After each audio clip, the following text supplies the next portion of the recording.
basically all you need to solve your Platfus is a pen and some sort of tape, some plastic tape and a bit of paper, and that's about it.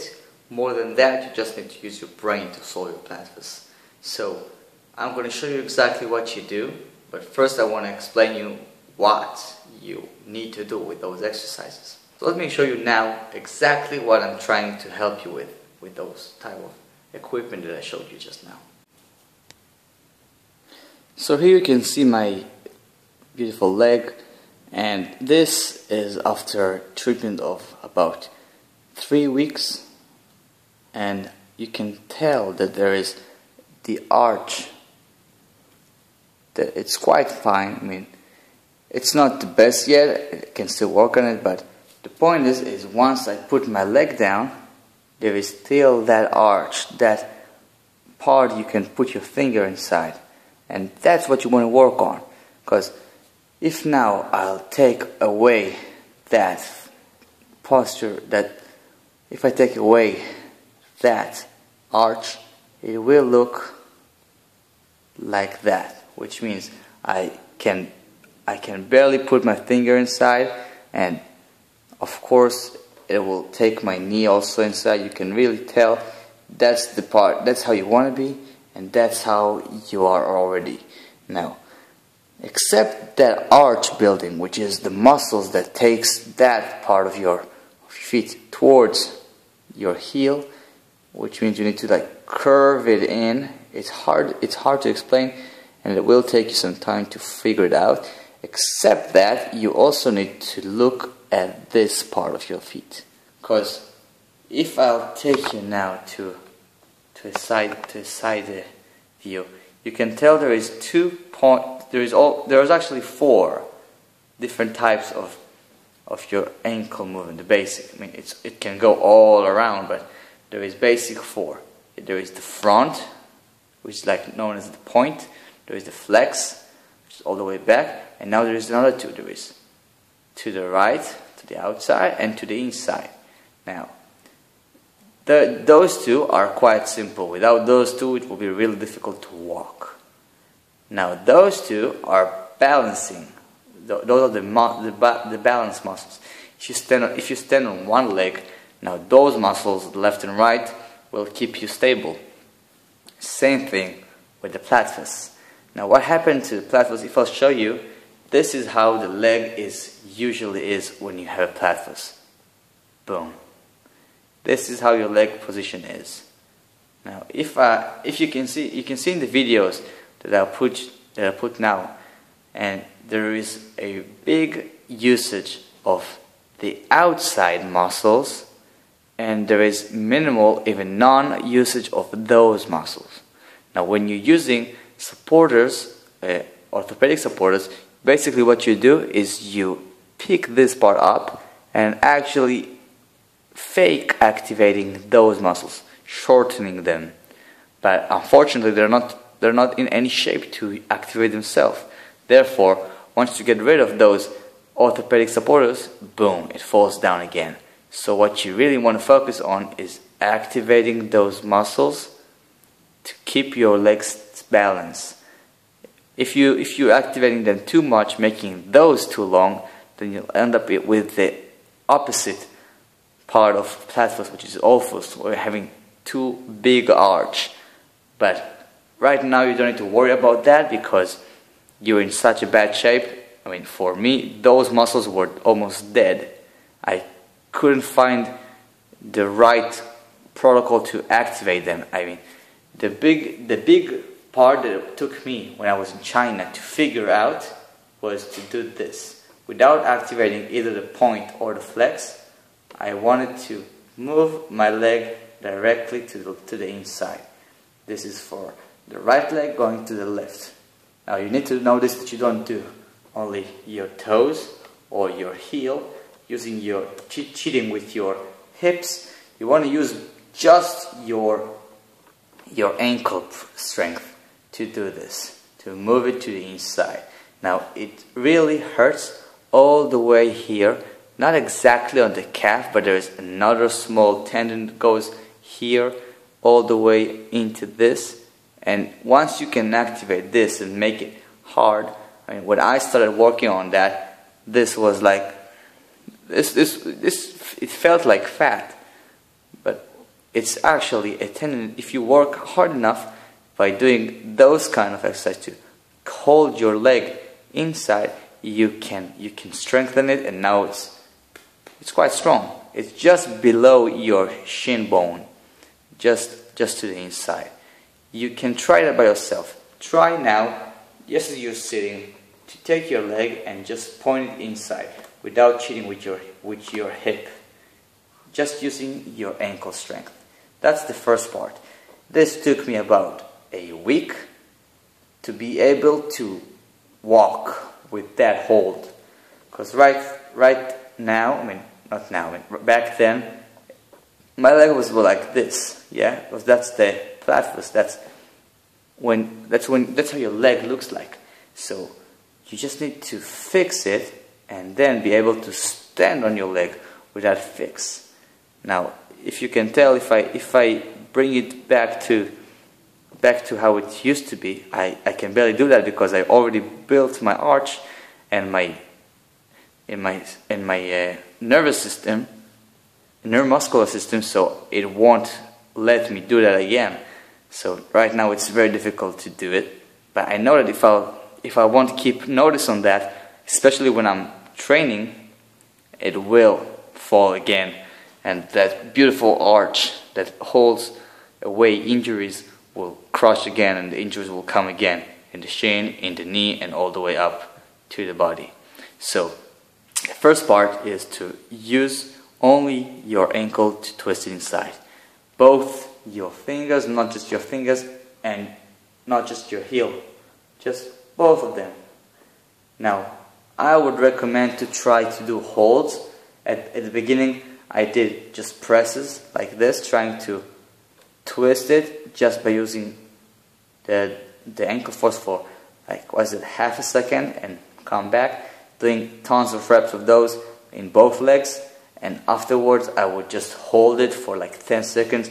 It usually started to hurt here and in the outside because of the stretch that it puts the bones here, because if you're not used to it, it will hurt also in the outside part, which is too short. Now that's the next thing. So you do this for a while. Now when you're tired of doing those, you need to stretch those, because when you're doing this, you're just strengthening those muscles. Now that might not be even the problem. You might not even be able to do it because those muscles are too short.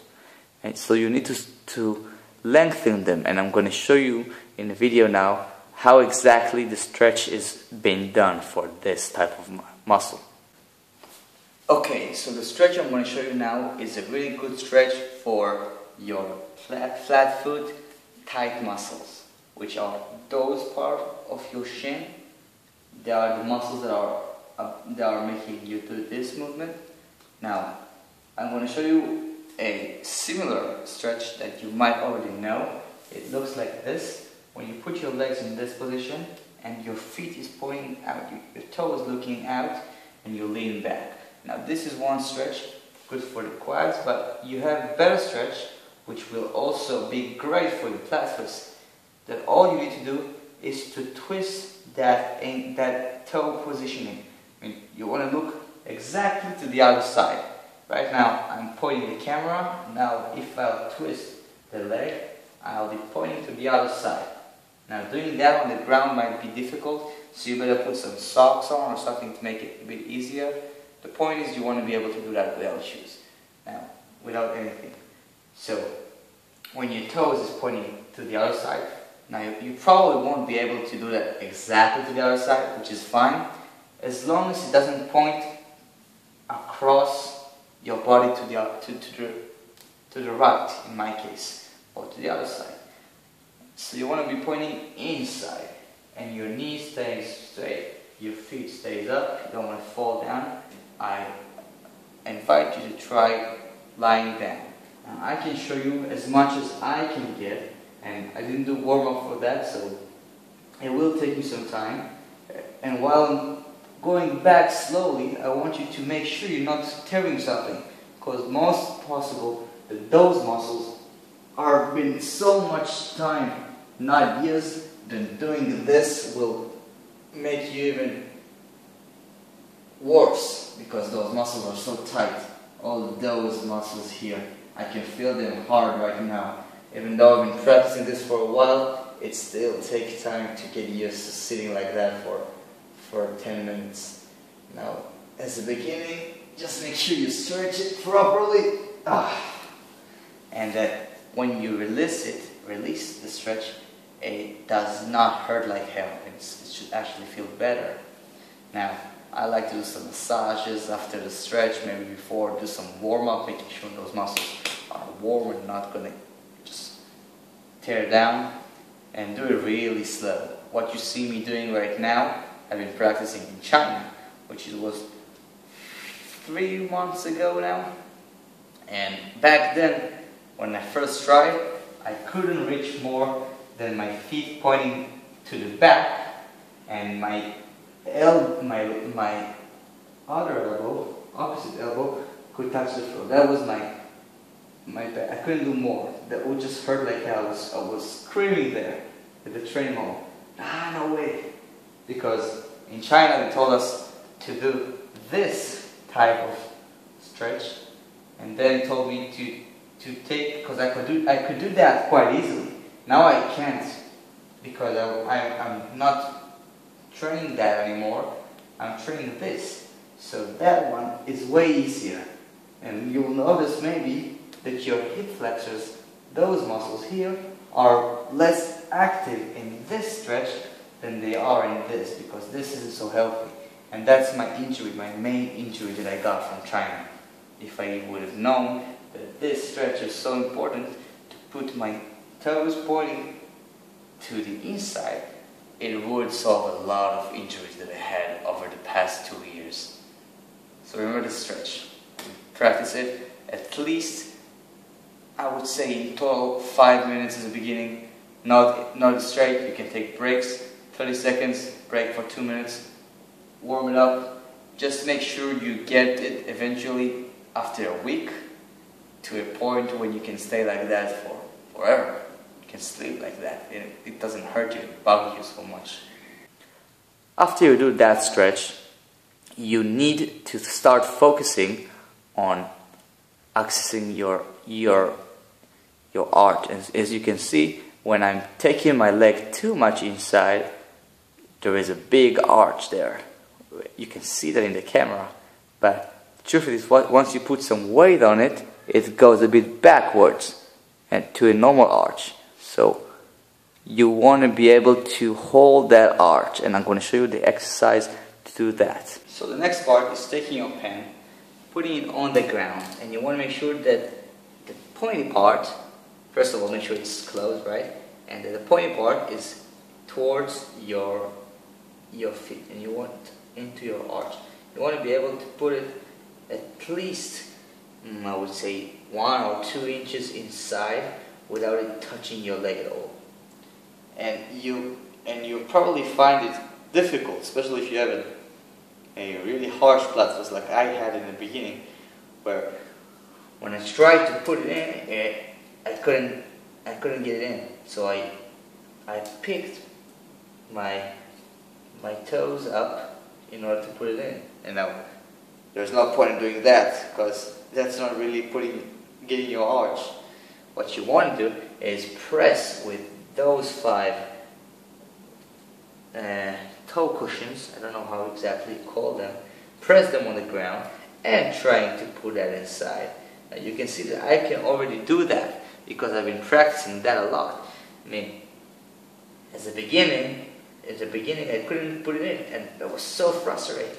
So what you can do is put it as much in as you can without pressing on those, and then trying to put some weight over those front cushions without touching the pen. Now, as you can see now, I'm touching the pen when I'm trying to do those, because I want to show you that this is how probably it's going to look at the beginning. But after a while, you can see that I can now, without touching it, even stand on one leg, pointing on the front one. And the reason I'm picking my toes up is because you need to make sure you're not activating those fingers as supporters. That's not really an arch as well, you see? You have to make sure you can keep your cushions down and put it in. Otherwise, there is no point of the arch if you're using your fingers. Fingers should be free. You should be straight forward, and you should only activate the muscles that put those together.